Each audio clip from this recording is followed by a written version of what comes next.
சிவனோடு ஒக்கும் தெய்வம் தேடினும் இல்லை,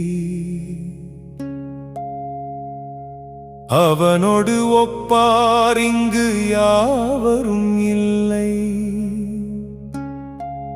புவனம் கடந்து அன்று பொன்னொளி மின்னும்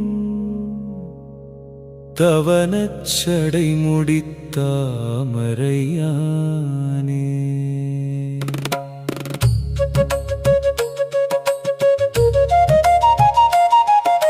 சிவனோடு ஒக்கும் தெய்வம் தேடினும் இல்லை, அவனோடு ஒப்பார் இங்கு யாவரும் இல்லை.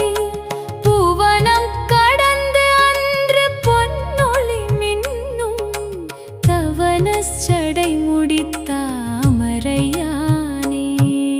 சிவனோடு ஒக்கும் தெய்வம் தேடினும் இல்லை, அவனோடு ஒப்பார் இங்கு யாவரும் இல்லை. புவனம் கடந்து அன்று பொன்னொளி மின்னும் தவனச்சடை முடித்தாமரையானே. சிவனோடு ஒக்கும் தெய்வம் தேடினும் இல்லை, அவனோடு ஒப்பார் இங்கு யாவரும் இல்லை. புவனம் கடந்து அன்று பொன்னொளி மின்னும் தவனச்சடை முடித்தாமரையானே. விளக்க உரை. சிவனோடு ஒக்கும் தெய்வம் தேடினும் இல்லை. இந்த அண்ட சராசரங்களில் எங்கு தேடி பார்த்தாலும் சிவபெருமானுக்கு நிகரான ஒரு தெய்வம் வேறு இல்லை.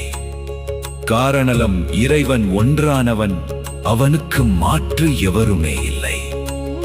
புவனம் கடந்து பொன்னொளி மின்னும் அனைத்து உலகங்களையும் கடந்து எங்கும் நீக்கமர நிறைந்து வீற்றிருக்கும் தூய பொன்னிறமான சோதியின் பேரொளி வடிவானவன் சிவபெருமான்.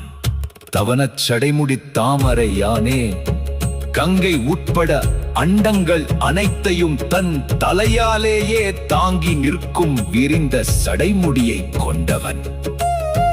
தாமரையானே என்பதன் நுட்பமான பொருளும் அறிவியலும் தாமரை மலர் விரிந்து குவியக்கூடிய தன்மையுடையது.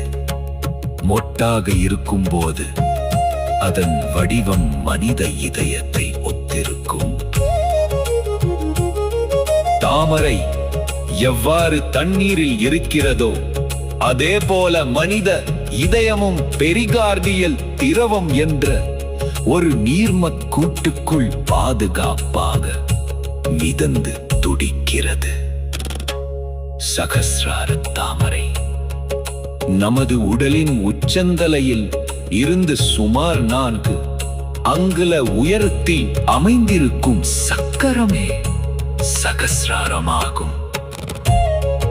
இந்த சகஸ்ரார சக்கரம் 1000 இதழ்கள் கொண்ட தாமரை மலராக ஆன்மீகத்தில் உருவகப்படுத்தப்படுகிறது. பொழிப்புரை. சிவபெருமானுக்கு நிகரான தெய்வம் எங்கு தேடினும் இல்லை, அவனுக்கு ஒப்பானவர் எவரும் இல்லை. அவன் புவனங்களை கடந்த பேருளி வடிவானவன். அவன் தன் சடைமுடியில் அண்டங்களை தாங்கி உயிர்களின் இதய தாமரையிலும் வீற்றிருக்கும் முழுமுதற் கடவுள் ஆவான்.